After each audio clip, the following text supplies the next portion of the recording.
land. Don't chop it up. And so just looking at different countries, and I decided I'd just look at the British Empire, because the British Empire was the largest empire in the history of the world. And they didn't start out as very good guys. They were thieves, they were pirates, they were slavers, they were all that kind of stuff. But a few people stood up and literally changed that nation. William Wilberforce and some of those folks, and Disraeli, and all of these things, and their nation changed to the point where they were blessed to go all over the world. Sun never sat on the British Empire. They were the greatest empire in the history of the world. They were at the peak, and at the peak of their size was World War I. They did something that was a blessing to Abraham's descendants. They came out with the Balfour Declaration. As a matter of fact, it was in November, just about this time in 1917. And they came out with that, and that should have been a great blessing to a great empire, because now they're lining themselves up with Genesis 12:3, where God says, I'm going to bless those who bless Abraham and his descendants. And anyway, they did that. But something radically started happening very soon after that. They started violating something called "Don't divide my land." God only kept a very small portion of all the earth that he made, and he said, this is my land. 8 times in the Bible, he describes this land of Israel as my land. That's his.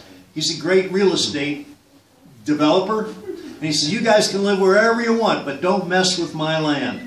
The minute the British Empire started slicing it up and dividing it and coming up with all these other different ideas, they started violating the core principle that a nation should never violate, dividing the land. And what about scattering the people? History tells us who drove the Jews out of the land a number of times, but who keeps them scattered? Certainly in the 1930s, Hitler comes to power in 1933. Many Jews wanted to get out of Germany and Poland. They wanted to come here, and Britain said, nope, sorry, no room. Absolutely, it'll never grow. There can't be any more room here.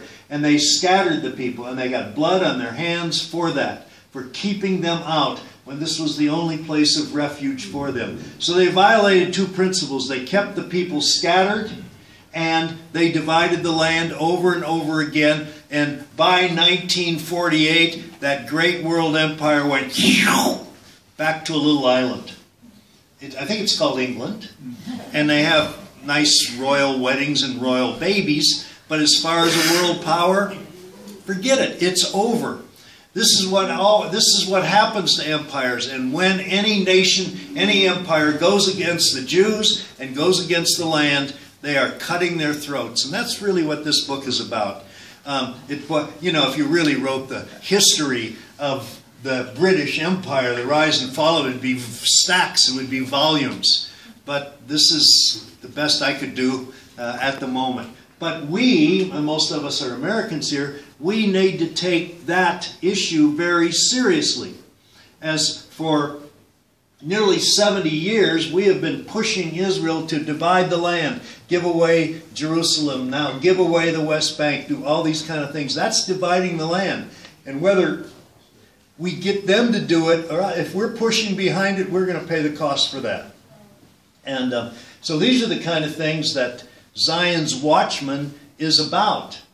We want to be the watchmen. Historically, the watchmen were on the walls and they saw danger coming, and they had to stand up and speak it out and alert the populace. And that's what I hope people will do too when you read something like this and you get those concepts, and then you see, and I'll tell you what, the Congress now will move that way, being pro-Palestinian, give away the land, do all that kind of stuff, put all that, that's coming. And we need to stand firm against that.